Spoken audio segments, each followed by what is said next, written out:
Sì, non fa un pochino schifo.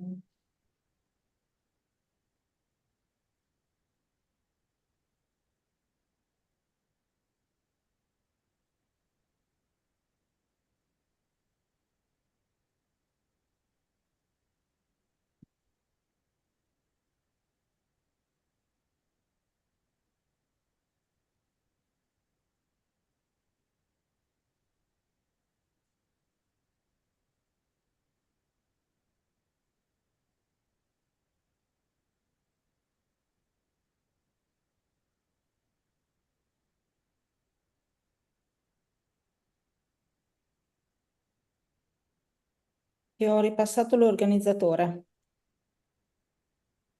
Sì, ma me le ho già ripreso.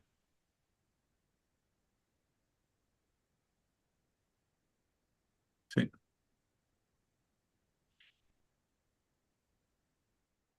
Roberto, scusa, tu non hai un cellulare per caso, Usmani? No. Non c'è in Mm. firma? Adesso vado a rivedere. Aspetta. Ah sì, ce l'ho. Ce l'hai? Ti scrivo. Riusciresti? Grazie, perché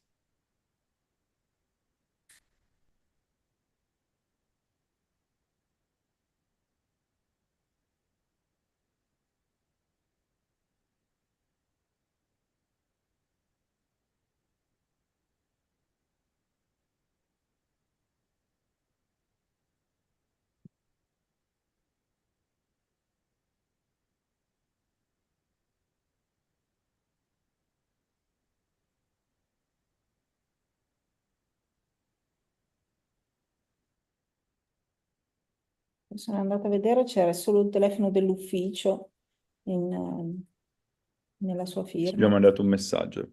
Ok.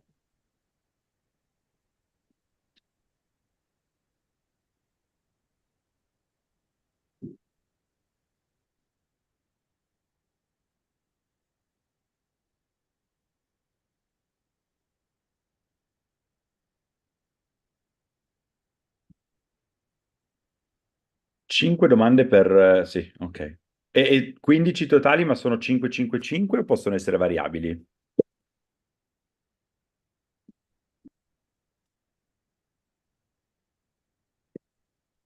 Cosa? Il tema delle domande deve essere Possono essere variabile. variabili, sì, sì, sì, Ok. sì. Anche perché all'utente ne vengono presentate un po' meno, però mi serve la Ah, ok. randomizzazione e Ok. quindi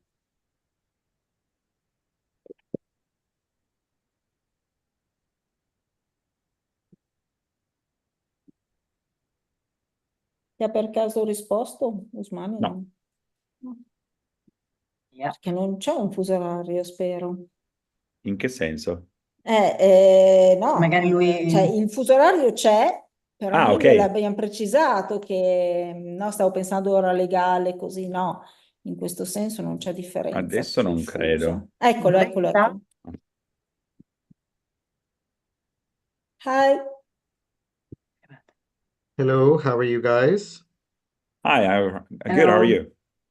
Good. Sorry, Roberto, about the delay. I was finishing another phone call.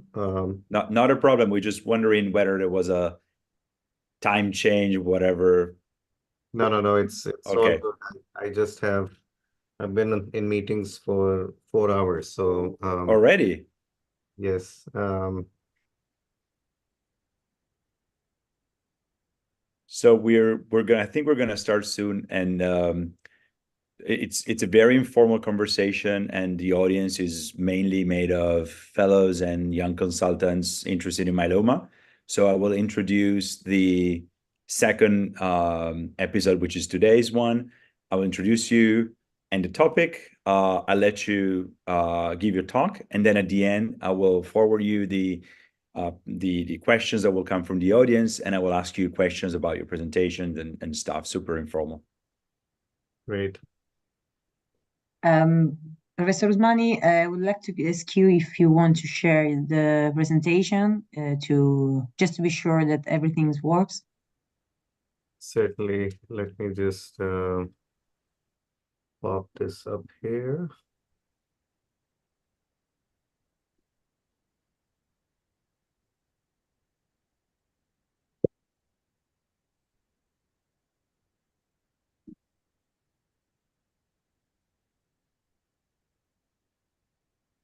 Can you see my screen?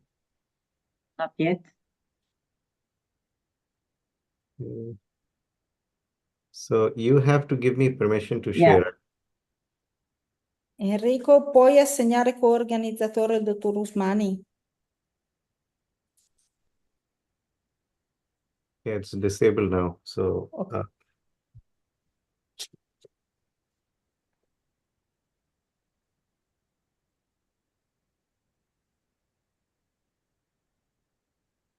Enrico? Okay, now you can share. Okay. Yes. Okay. Perfect. See, just want to make sure you see the full screen. Yep. Okay, wonderful. Perfect. Perfect. Thank you. Ok, vado io in condivisione e partiamo.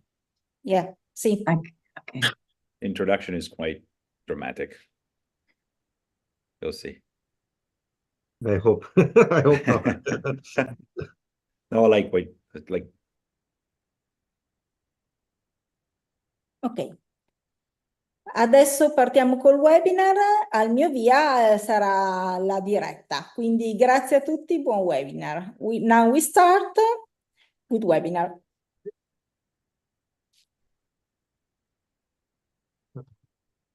Enrico, sei organizzatore, lo devi lanciare tu il webinar.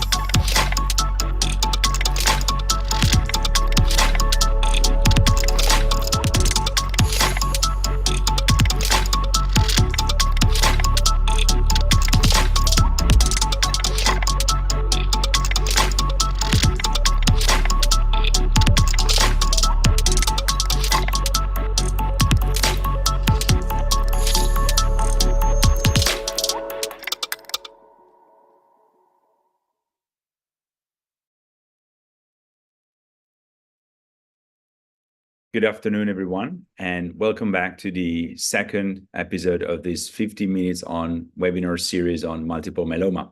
So last week, we had the pleasure of having and hosting Dr. Mariví Mateos discussing the diagnosis, management, and also potentially the treatment of patients with smaller multiple myeloma. And today, instead, it's a great pleasure to introduce you to Dr. Saad Usmani, who doesn't need many introductions. Actually, is one of the most important key opinion leaders in myeloma. And we will have the pleasure today to discuss of high-risk multiple myeloma. And I think this is a very compelling topic, given the new definition that has been proposed by the IMWG that will share during presentations and will be published soon. So this is a great chance to start discussing about this new definition. And we will also hear from Dr. Usmani about the management of patients with high-risk myeloma, including also patients with functional high risk, which is another very important topic. So Dr. Usmani is the chief of the myeloma service at the Memorial Sloan Kettering Cancer Center in New York. So Dr. Usmani, thank you very much for being today with us and for accepting this kind of invitation. Thank you so much, Roberto. It's a pleasure to be here. I'm going to try to share my screen and we want to just talk about and highlight some of the more recent ways in which we're thinking about frontline treatment and high-risk disease. Let me see. Hope you can all see my slides. Yep, sure. Okay, so we're going to talk more about the successes we have accomplished and areas where I think we need to still continue to do the work. And my hope is that I can motivate young colleagues like you and others who are listening in to get the job done, because I think the job is still unfinished. We've come a long way, but we still have a long way to go. These are my disclosures. And to start off with, I think, we've we are coming from a treatment paradigm where patients initiate initial treatment for transplant-eligible patients. They go on and receive transplantation and then go on maintenance. And, even if we're considering 3-drug induction followed by maintenance with a single drug post-transplantation, or initial therapy followed by a single mechanism of action maintenance, this is what we've accomplished. The standard risk patients, have an overall survival of about 13 years.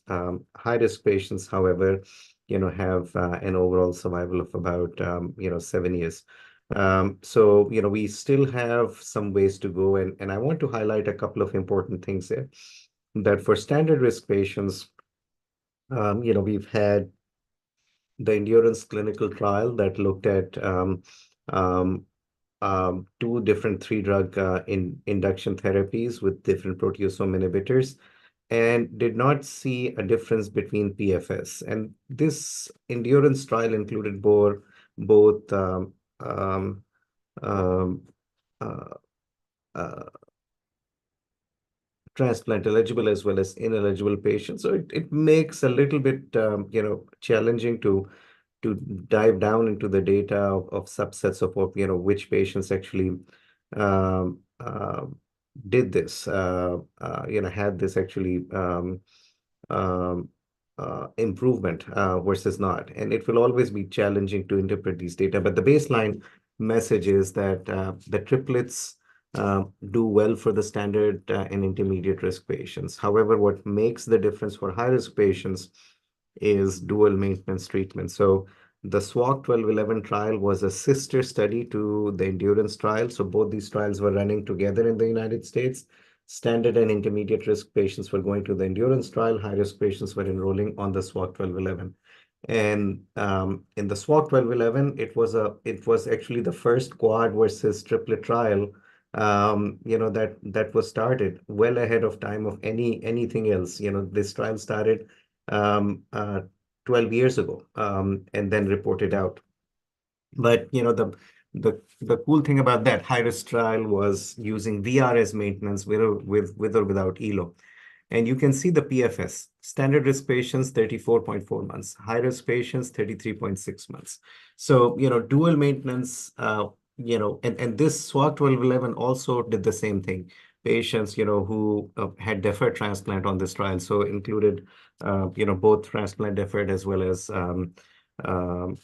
patients, who were transplant ineligible. Populations, median age, all of that being same, high-risk patients can do almost as well as standard risk patients if you give dual maintenance. So the only 2 lessons, that I want to share, which actually, lead to where we've come from and where we're going on this slide. And everything else I'm going to talk about is going to be based on quadruplet treatments. So what is our best chance of curing myeloma? It's a diagnosis. And I think we can do it in the next 10 years. We are starting to draw the line of treatment interventions somewhere between what we think about smoldering and active disease. So there's a lot of modeling being done on myeloma genomics, including bone marrow microenvironment and immune profiling. Our group has done it, others are doing it, and I think we'll refine it.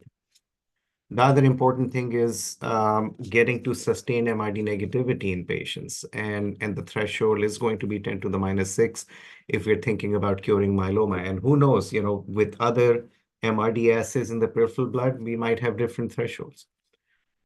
I think optimizing induction and consolidation and maintenance to increase the sustained MRD negativity will help us define duration of treatment and increase the cure fraction without compromising safety and quality. So sustained MRD negativity, I think for standard risk patients at that 10 to the minus 6, I do feel that, the 2-year sustained MRD negativity threshold is going to be the bare minimum. For high risk, at least 3 years. And as we start seeing more and more patients live longer, we have to be very careful about safety and quality of life. So we don't want to have negative safety and quality of life just because, just increase the longevity without impacting the safety and quality of life. That would be the key. This is the new high-risk definition that we are going to be incorporating in clinical trials. And this is based on data from several different groups around the world. We had a consensus meeting last year and a follow-up meeting this year, looking at the various data sets. And what we've agreed upon is that deletion 17p and or TP53 mutations still remain high risk. And then, we do have chromosome abnormalities of translocation 414, 1416, or 1420 if they co-occur with either a gain of 1q or deletion 1p. Then monoallelic deletion of 1p along with 1q gain or biallelic deletion 1p is considered high risk. And then high beta 2 microglobulin is more consistent with proliferative myeloma in the context of normal creatinine. And it still features in multivariate analysis as a high-risk feature. And until we find a better genomic marker for that, I think, it will still remain in the picture. So this is how we're defining high risk. And we've come a long way in terms of our staging of high risk. And as I'm going to share some of the quadruplet data in my subsequent slides, I want to make a comment that as we incorporate immunotherapies and other small molecules, even this definition may change in the future. So, let's see how this evolves. One thing is clear that, even with all of these definitions, there are certain clinical phenotypes of myeloma, and this is old data. This is the original Jonathan Keats blood paper that showed that over time, when patients have different clones, and there are many clones, one might be dominant at the time of diagnosis, but subsequently, we're going to see an evolution where the more resistant clones start getting more dominant, and they start getting emancipated from the bone marrow microenvironment, and they start finding it easier to live in other organ system, and it's biologically driven. So, they can get emancipated. They have, less adhesion and increased motility and invasion into other organs. And so, they can develop organs, grow in organ-specific ecosystems. And that's the extramedullary myeloma. That's the circulating plasma cell or plasma cell leukemia phenotypes that we see. And those are high risk. We know that it's a different biologic proposition to treat them. Now, let's talk about, the sequential increment in MRD negativity rates. I do feel that this is extremely important. Just one second. I think I am having some issues with my slides.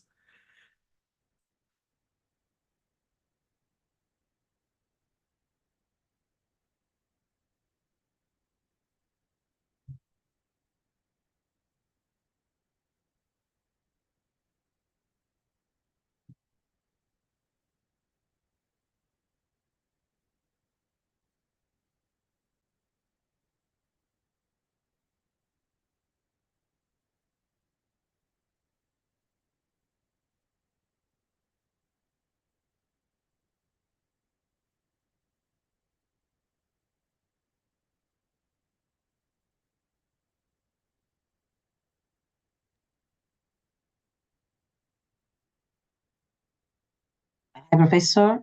Can you hear me? I can hear you. Okay. Do you think that the problem is the webinar or the device? No, it's my screen. Let me see now. Okay, we are seeing again. Okay, great.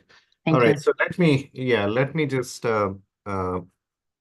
share this as an important slide.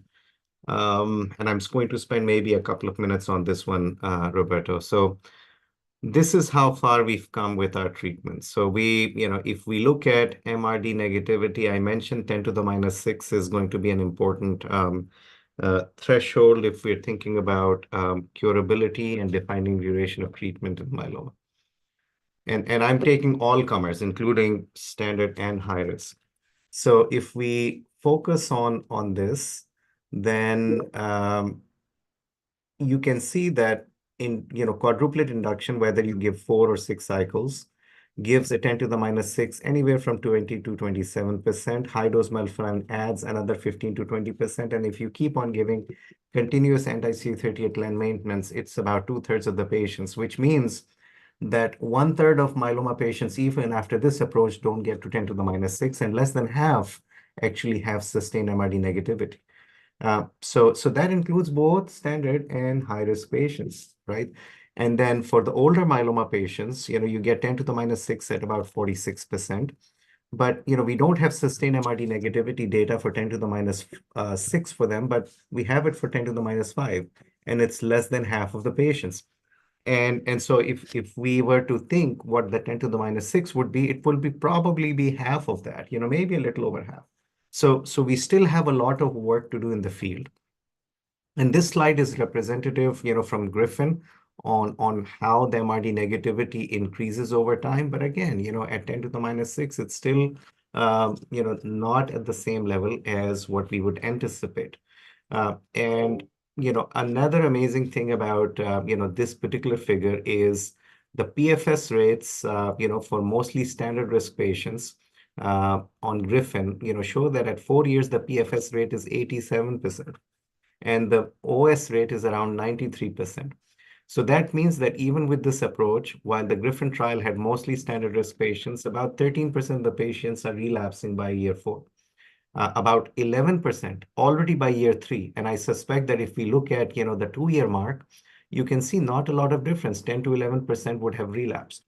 We're seeing the same pattern in the Perseus trial, which was more PFS focused. The Griffin trial was more complete response post-consolidation focused. But if you look at the Griffin and Perseus curves, they're very similar.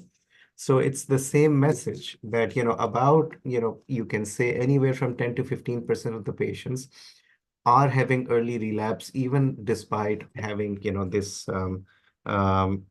these nice curves. And I think it is because of the sustained MRD negative issue. And here we see from the Perseus trial, our colleague Paula Rodriguez Sotero presented these data, that if we look at 10 to the minus 6 rates for high-risk patients, it's actually, only about 1/3 of the patients, who get there. So I think, if we start differentiating standard from high-risk disease, we still have our work cut out. The quadruplet induction, transplant, and maintenance with two drugs has improved outcomes, but we still have a lot of work to do. Now, what about if we use a different proteasome inhibitor? So this is, where, Roberto, you presented this data, and our Italian myeloma colleagues have really spearheaded this effort. But, the key lesson from Forte, in my mind, this trial that looked at KRD as induction, used it without transplant as well as with transplant, is the depth of response and sustained MRD negativity that one gets with this approach. And certainly, it's better than the alternative for both standard, high risk, as well as double hit myelomas. But I think this is very important to consider as we think about the quadruplet induction treatments.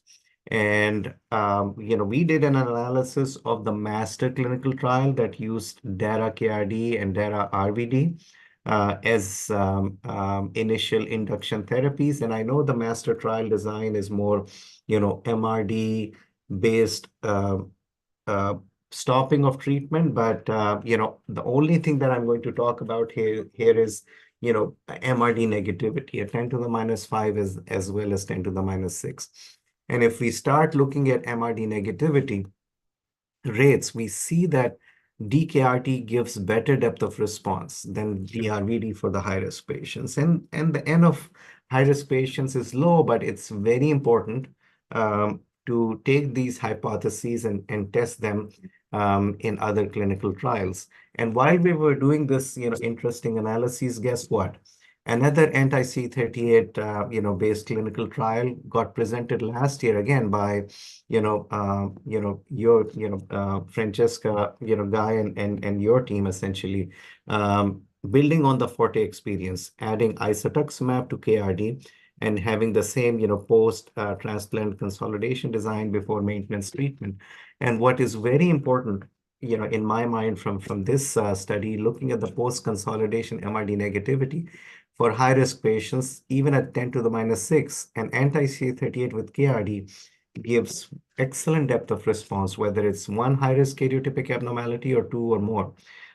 So, making the case that, we probably, if we're MRD driven, if we want to get better depth of response, we probably need to pick different strategies for high-risk patients. And because we do not have frontline isatuximab, yet available, and, we pretty soon, we just got the FDA approval. So my slide here will change. But essentially, we are trying to do quadruplets for all patients, but we are picking carfilzomib as the proteasome inhibitor of choice for our high-risk patients. And, we are focusing more on dual maintenance for our high-risk patients, but pretty soon our group, will, even consider dual maintenance for some high-risk patients based on their post-transplant response. So, we are having those internal discussions, but for the high-risk patients, I think it's dual drug therapy. And then, for older myeloma patients, I'd shown you that only about maybe a third of those might get sustained MRD negativity. And this is where I think frailty and fitness becomes an important piece. We would favor doing, either a quad as induction for patients, and then follow that with a dual drug maintenance strategy for high-risk patients. So, important thing, key lesson here, even in the older patients, is that quadruplets, for the fit or intermediate fit patients, will likely become a standard of care based on the MROS data. So this was the MROS trial that looked at transplant ineligible patients and demonstrated PFS benefit in favor of the quadruplet. But it's very clear from this slide, as you can see, that even in the older myeloma patients, 20% of the patients by year 4 are relapsing. If you look at the 2-year mark, it's around 17 or 18% of the patients who relapse. So that's the population, that early relapse population that we have to focus on. I'm going to talk a little bit about that, when I define, what we, mean by functional high risk. MRD negativity rates, excellent overall response rates, excellent MRD negativity compared to the historic control, but it's still not 100%. So, I think that's another important key message here. And if you look at OS benefit, you can even see that with at the 2-year mark, you're seeing roughly around 11% of the patients passing away, in both arms of the study. So, we have to look at, that patient population, and that's an important area of unmet need. We want to elevate, these curves for OS as well.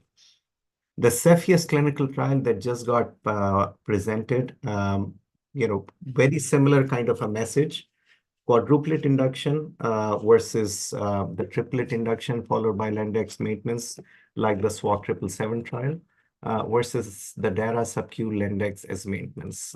So the primary endpoint for this trial was overall MRD negativity in CR or higher response patients.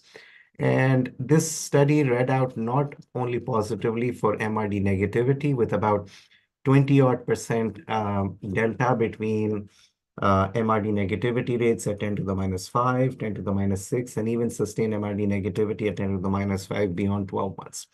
And this starts translating into PFS benefit. And the PFS benefit is statistically significant, but these curves are very similar to what you saw with the IMROS experience. So, I don't see a major difference between these clinical trials. I think they're giving us the same message. And again, at the 2-year mark, about 15 to 20% of the patients are progressing. So this is an important population that we have to cater to. I think it's the work that we have ahead of us is understanding the timeline to achieving and sustaining MRD negativity by disease biology. And this is something that we learned from IMROS, from Perseus, from Cepheus, from Ischia. I'm going to share another clinical trial that is looking at things in a very different way.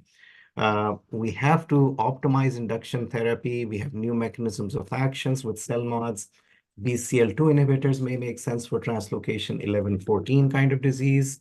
Bispecifics and ADCs are also being attempted. And then post-induction strategies with either CAR-T, bispecific combinations, or sequential approach for high-risk patients are being explored. So very important things that we have to learn. And I've already said that using MRD negativity at sustained at 2 and 3 years will help in defining duration of how long we need to take therapy for these patients. So we learned a lot from MIDUS. The MIDUS clinical trial applied 6 cycles of ISA KRD as induction. And then based on MRD negativity or positivity at 10 to the minus 5, had different strategy randomizations for the high-risk patients and the standard risk patients. My only critique of this approach is using 10 to the minus 5 rather than 10 to the minus 6. We learn a lot from it, but I think, we have to design the future trials with 10 to the minus 6 in mind. So, the study, Dr. Perot actually presented the MRD negativity rates with this approach at 10 to the minus 5, whether by ISS staging or revised ISS staging or, revised 2 ISS or the new IMS IMWG consensus definition. The key message here is about 30 to 40% of patients don't even get to MRD negativity at 10 to the minus 5 with this induction approach. So, we need more refinement in our induction approach, and then we need better consolidation strategies to deepen the response in patients. And the point I made about disease biology is important because getting to MRD negativity is going to be easier for certain disease subsets than others. Maybe the timeline to MRD negativity is going to be different. And this is where we know translocation 11-14 disease responds slowly. And that's why, even with 6 months of treatment, we only see MRD negativity in 40% of the patients after 6 cycles. And then even with the quadruplet induction, I don't think we have a good answer for translocation 14-16 disease, and that's why only 1/3 of those patients get to MRD negativity. So we need better, different induction therapies for those patients. Same is true for deletion 17p. And so it's important to appreciate that that we still have our work cut out for us, and the only way we can move forward is by prognosticating in modeling patients, not just with clinical and biologic features, but also combining genomic information, immune profiling, and this is where I think the future lies. We have to start modeling with all available data, and my colleague Francesca Mora has led this effort with the triplet therapies, but I think this modeling is what will lead us to, the future of individualizing or tailoring therapies for different patient populations. Now, last section I want to cover before I hand things over to Roberto, maybe in the next, 5 to 10 minutes, is what the patterns of relapse will look like. So we are going to have patients who are exposed to but not refractory to anti-CD38 monoclonal antibodies, and they'll have good PFS. We'll still have patients who get LEN maintenance after that induction or LEN and PI maintenance. But we are going to have patients who are refractory to anti-CD38s. Primary refractory disease will be a challenge, especially in patients who might actually have had therapy with both a PI or LEN, so you can have either PI or LEN refractoriness. Then you'll have functional high-risk disease, the ones that are highlighted that, between the studies you look at, anywhere from 10 to 20% of the patients who relapse within the first 2 years of that initial therapy. And then you are going to have patients who have continuous therapy model like Maya. These will be older patients who are, who are transplant ineligible and perhaps intermediate fit to frail.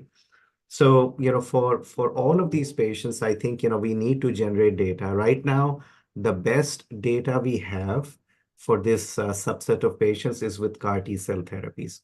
So I want to highlight a couple of different cohorts, from the KarMMa-2 trial, which looked at ide-cel as an option for patients who had early relapse. Here, early relapse or functional high risk was defined by patients being within 18 months of initial frontline therapy, including a transplant, and len-containing maintenance treatment. And in this cohort of patients, just 37 patients, the overall response rate was 84%. If you look at the CR or better rate, with frontline treatment, these patients had a 24% stringent CR or better rate, whereas with ide-cel, it was around 46%. So the key lesson here is that, that you can have better treatment approaches for these patients, these functional high-risk patients, employed in earlier lines of treatment, including even frontline strategies. And based on the ide-cel late relapse accelerated approval, KarMMa-3 was a trial that looked at standard of care treatment compared to ide-cel in 2 to 4 prior lines of treatment as the confirmatory trial. And the point I want to make, with the KarMMa-3 design is that there was a significant proportion of daratumumab refractory patients. Triple class refractory made up 2/3, almost all patients were dara refractory, in the KarMMa-3 experience. And this clinical trial led to the FDA approval based on the PFS benefits seen. And for our functional or primary refractory patients, I think employing a BCMA CAR T like ide-cel would be useful. Same is true with cilta-cel. So CARTITUDE-2 had cohorts of patients who had, again, functional high risk. Here it was defined by progression within the first 12 months of having received transplant or initial myeloma therapy. So maybe a little bit more, stringent in terms of the definition. But important lesson from this experience as well is high rates of MRD negativity that were experienced, and then sustained MRD negativity was seen in about half of the patients in this difficult patient population. Overall response rates were impressive, and the PFS and OS rates, were there in more than 3/4 of the patients. And at the heels of the CARTITUDE-1 clinical trial that led to cilta-cel's approval in late relapses, the CART-4 trial was in 1 to 3 prior lines of treatment, including lenalidomide refractory patients. And this trial too became positive. The median PFS will likely be close to 3 years. And that for the standard of care arm of either DVD or POMVD was about 12 months. So these therapies are approved by the FDA in the United States and available for our patients, and we are utilizing them for the functional high-risk patients, but we need better treatment strategy approaches for this functional high-risk population. And I don't think, that the commercial CAR Ts will suffice, because access to CAR Ts is an issue in the United States. Access of CAR Ts is an issue in Europe. It's an issue around the world, and the Western world is more blessed. But, there are, if you look at the global landscape of myeloma, CAR Ts may not be the end all be all for the functional high risk patients. So we have to think about, how best to innovate, for patients. So just to summarize, I think picking the right strategies during that first year of diagnosis is super important. I think sustained MRD negativity will help us get to the cures. Right now, quadruplet inductions provide the best depth of response and PFS benefit, but I think, there is a lot of room for improvement. And especially for high-risk patients, I think, we have to start thinking about enrichment design clinical trials and asking different questions for those patients. And with that, I would like to, give a shout out and thanks to the MSK myeloma team. It's a privilege to lead this, wonderful team of dedicated individuals to, the cure of this disease. And I'm happy to take questions, Roberto. Thank you so much. Thank you, Dr. Usmani. So I have many questions. We also have some questions from the audience. So I'll try to summarize them. And I'd like to start with one thing, very practical. So we're now going to have a new definition of high risk. And you also show that you have a differential approach for high-risk myeloma, particularly in maintenance, but also in the use of a PI. So in your practice, once this IWG definition will be published and implemented, will you change your strategy? Meaning that, so for people that are listening to us, should they use this new definition to tailor the treatment strategy, or is this more related to clinical studies to have homogeneous results and group of patients to compare results? Yeah, so I think this is for both these purposes. I think not everyone will have the capability of having next generation sequencing available to them, but FISH would be available. So beta 2 microglobulin is easy to do. So just looking at the FISH panel and beta 2 microglobulin, you would still be able to educate on high risk, what high risk really is in the context of contemporary treatments. The data sets we looked at were both with triplet induction and quadruplet induction, that informed, this new definition. So I think it's important, to take things in context. I can tell you that in our group, we are modifying our approach to what we call high risk, and we are going to be implementing this very soon in our general practice. And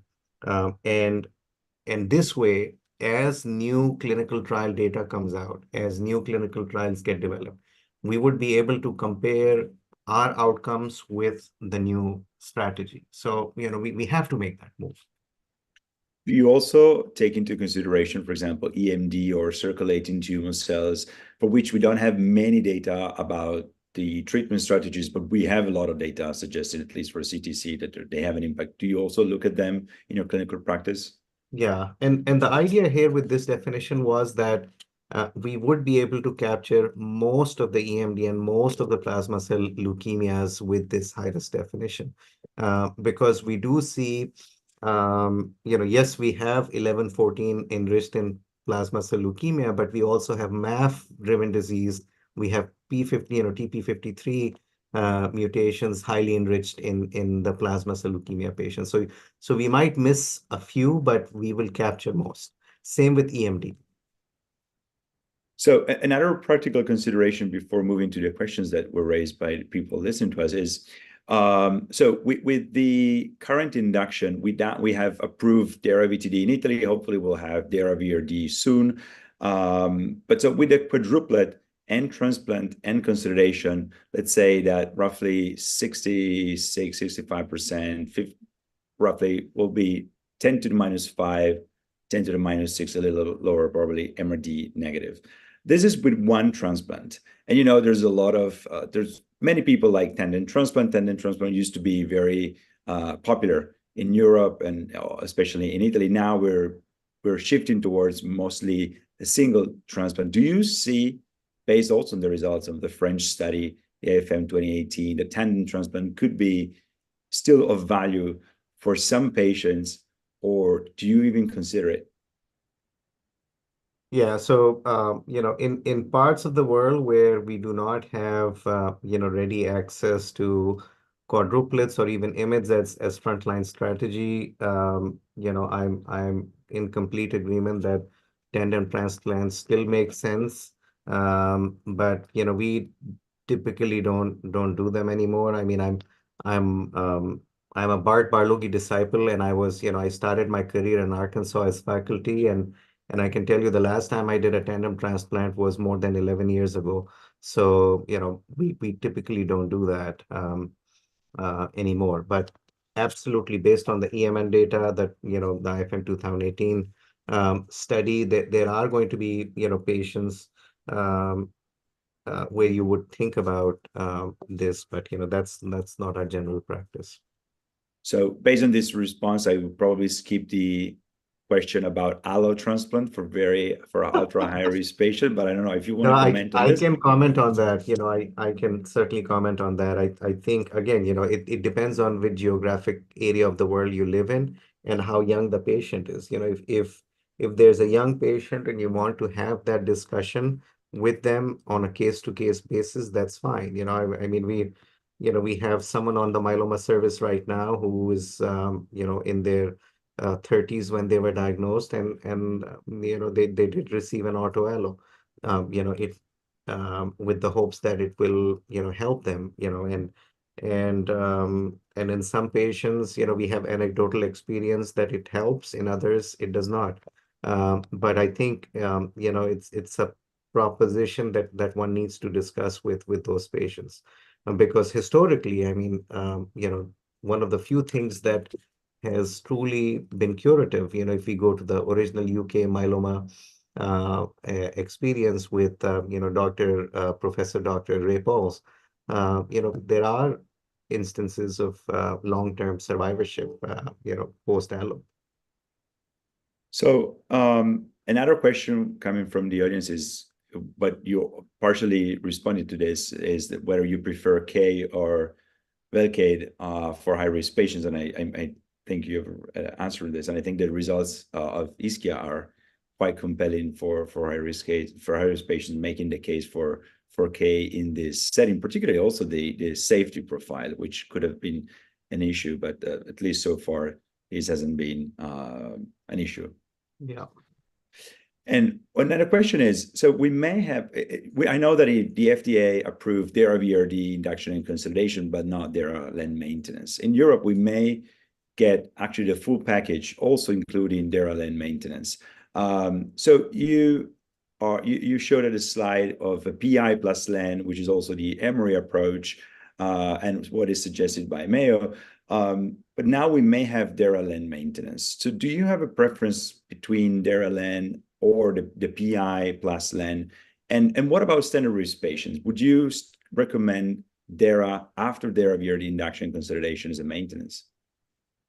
Okay, so I'm going to share my own opinion, and this is partly based on data, partly based on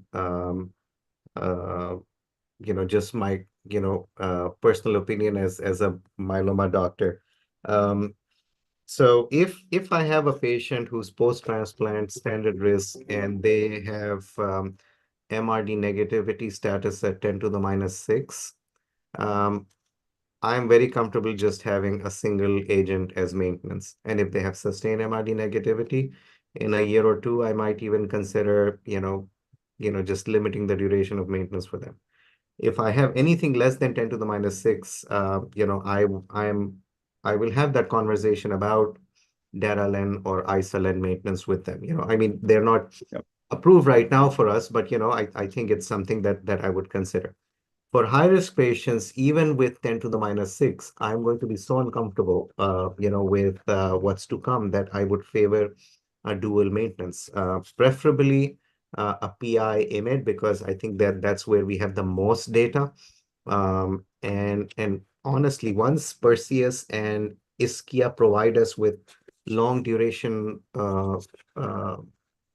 response with anti-CD38 being used as maintenance for these patients, along with other mechanisms of actions, I would become comfortable with anti-CD38 plus something maintenance. I'm not as comfortable right now. I'm getting more comfortable, but regardless of that issue, doublet I would do for high risk. So no preference, preferentially PI IMiD. Yeah. So another question is, so you mentioned, you strongly touched this point of MRD negativity as being the endpoint. And I think it's both for standard risk and high risk. You just need to have a longer duration to potentially consider a patient cured, and so define your treatment strategy. The META study chose a very early endpoint. which is after 6 cycles of isoclarity, at which 2/3 of patients were actually MRD negative. But if this may be perfectly fine with standard risk, we don't know about high-risk patients if that is exactly the time point where you want to choose treatment. So should you design such a study, which is MRD driven, which time point would you pick to, and does it change between standard risk and high risk to actually decide whether to intensify or de-intensify?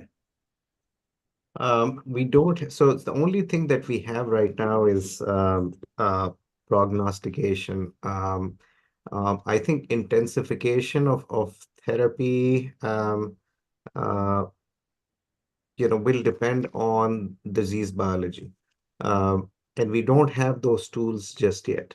The only intensification I would suggest, or I've done is use of consolidation in high-risk patients who are in less than a CR after transplantation. That's where, I would quote unquote intensify by utilizing a consolidation before going to maintenance. But I typically don't do that for standard risk patients because, you don't want to run out of bullets for your patients. But I would not, and this is where, one can even make the case for high-risk patients, on a case-to-case basis about a second, auto, depending on the response. But yeah, I mean, I am not in favor of escalating therapy across the board. I am in favor of de-escalating therapy based on sustained MRD negativity, though. The other thing, that I think you may be alluding to is what happens if someone is MRD negative and turns MRD positive? Do we act on that? And generally for standard risk patients, I am not, because, you get lead time bias there if you intervene, and you won't know your true measure of success.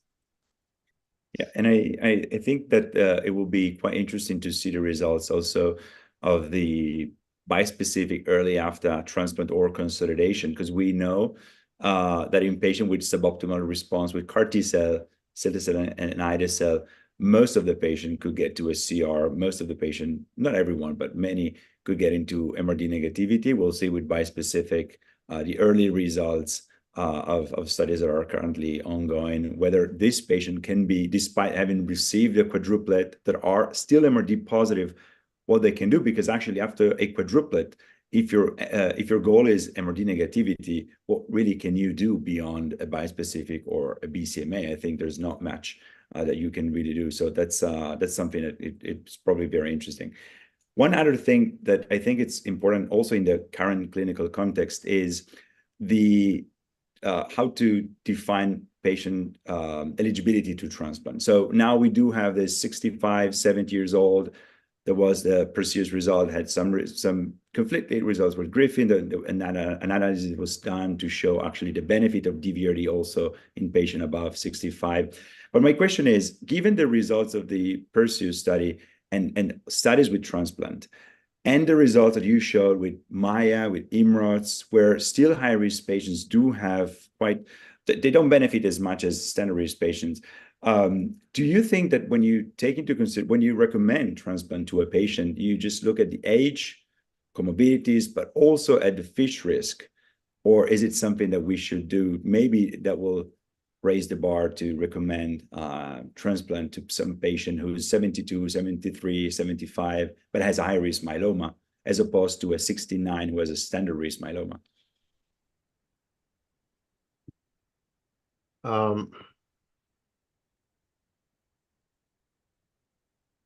Roberto, I think I missed half of what you said. Yeah, the question is, the when are you? Wi-Fi issue on my end. Let me just. Can you hear me? Roberto? Yep, can you hear me? I can hear you now. Okay. The question was about fit risk and transplant and recommending transplant to all the patients, not just based on transplant eligibility, age, but also FISH risk. Got it.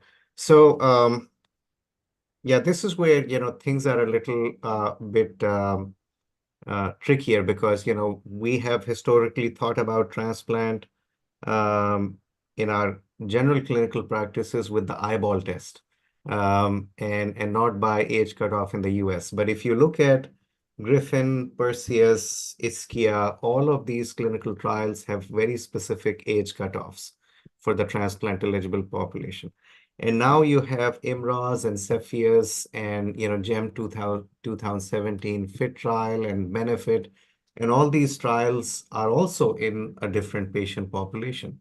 So, I am becoming more comfortable with the idea that maybe for patients who are 70 years or older, we need to have different approach for the fit or intermediate fit patients compared to the frail patients.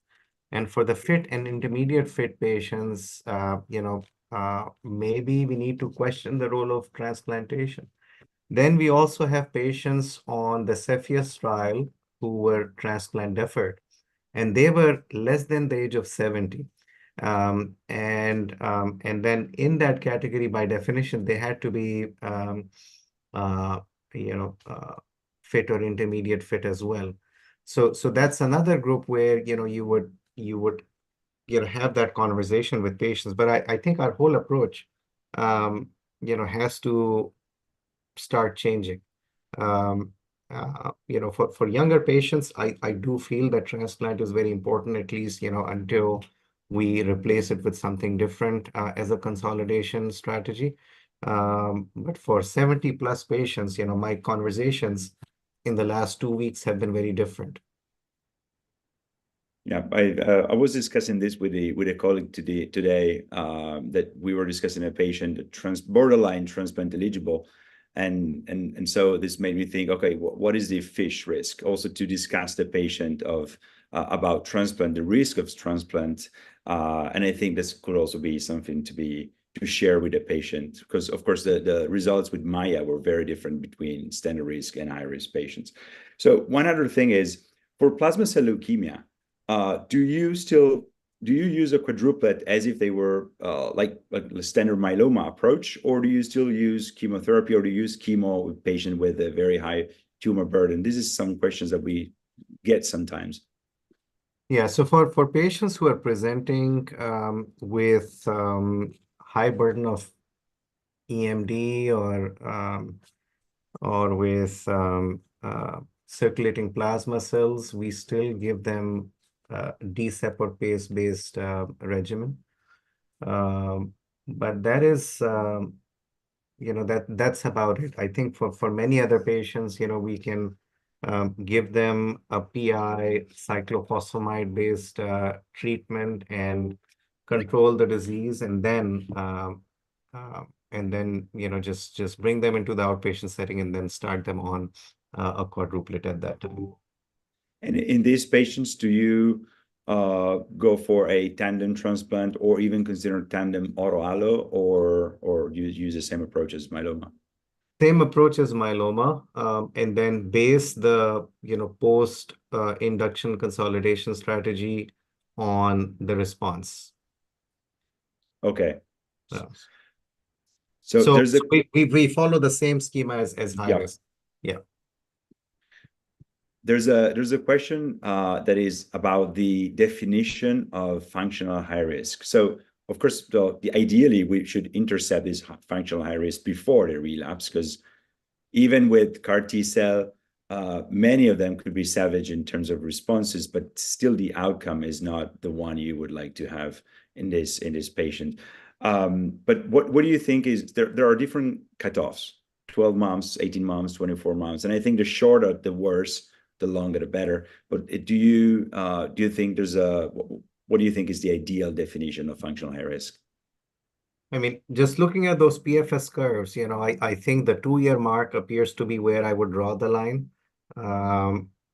Based on Perseus, based on Ischia, based on IMROS, I mean, all these trials, that's where I think, we need to draw the line. And we need to be consistent. Does not matter if patients get a transplant or not. Anyone who is progressing within the first 2 years, I would deem them as functional high risk, and that's the population, we need to focus on. We're calling them functional high risk, but, many of them, many of them would have high risk features. I would just, regardless of whether we identified high risk biology at the time of diagnosis, anyone progressing within the first 2 years, I would deem functional high risk. And for these patients, provided that you have available all the tools that are out there, is this a population where you would recommend early CAR T cell therapy? I would. Yeah. Yes, for sure. Yeah, hopefully we'll get access to CAR T in second line, because now in Italy, we only have access after 3 prior lines of therapy, and we know that most of these patients will be penta refractory, also quite hard to bridge them to CAR T cell and so on. So I think it's really a priority to have this patient on. And it's also sad to see that the KarMMa-9 study was halted, because I think it was a good concept to have this type of consideration in suboptimal responders, as the suboptimal response seems, particularly in the era of quadruplets, I would say, to intercept these functional high-risk patients early before they relapse. I agree with you. Yeah.